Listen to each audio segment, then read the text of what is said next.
मकबूजा जम्मू कश्मीर में भारतीय हुकूमत की तरफ से अमलाक की जब्ती एक मामूल बन गया है। कश्मीरियों को खौफजदा करने के लिए उनकी जमीनों और जायदादों को बड़े पैमाने पे जब्त किया जा रहा है। ताज़ा तरीन वाक़े में जिला किश्तवाड़ में भारतीय हुकूमत ने झूठे इल्जामात के तहत 7 कश्मीरियों की करोड़ों रुपए की जायदादें जब्त की हैं। इससे एक दिन कबल इस्लामाबाद के इलाके श्री गफ्वारा में एक कश्मीरी की 1 कनाल अराजी और 2 मंजिला रिहायशी मकान जब्त किया गया।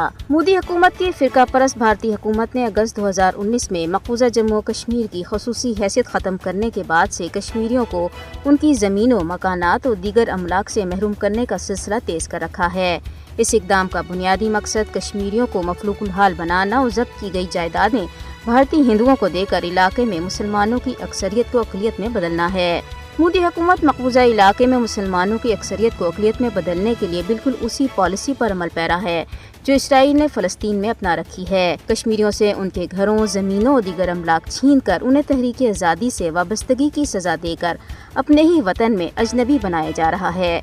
भारतीय इंतज़ामिया एक तरफ कश्मीरियों के घरों को मुख्तलिफ बहानों से जब्त कर रही है, जबकि दूसरी तरफ भारतीय फौजी भी महासरों और तलाशी की नाम नहाद कार्रवाइयों के दौरान घरों को गोला बारूद लगाकर तबाह कर रही है। भारतीय फौजियों ने भी मकबूजा इलाके में लोगों की अराजी के अलावा सरकारी इमारतों, खास तौर पर तालीमी इदारों में अपने कैंप कायम कर रखे हैं। कश्मीरियों से उनके घर बार, जमीनें, नौकरियां और रोजगार वगैरह छीनना मोदी हुकूमत के खतरनाक अज़ाइम की निशानदेही करता है।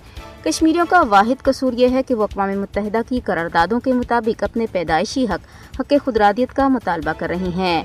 भारत ये हक देने के बजाय उन्हें ताकत के बल पर दबाने की कोशिश कर रहा है। आलमी ताकतों की खामोशी ने भारत को मकबूजा कश्मीर में माश और घर बार से महरूमी समेत तमाम इंसानी हकूक़ की खिलाफ वर्जियाँ जारी रखने की शह दी है। मोदी की फिरका परस्त भारतीय हुकूमत को याद रखना चाहिए कि उसके इस्तेमारी हथकंडे कश्मीरियों के जज्बे आज़ादी को दबाने में हरगिज़ कामयाब नहीं होंगे।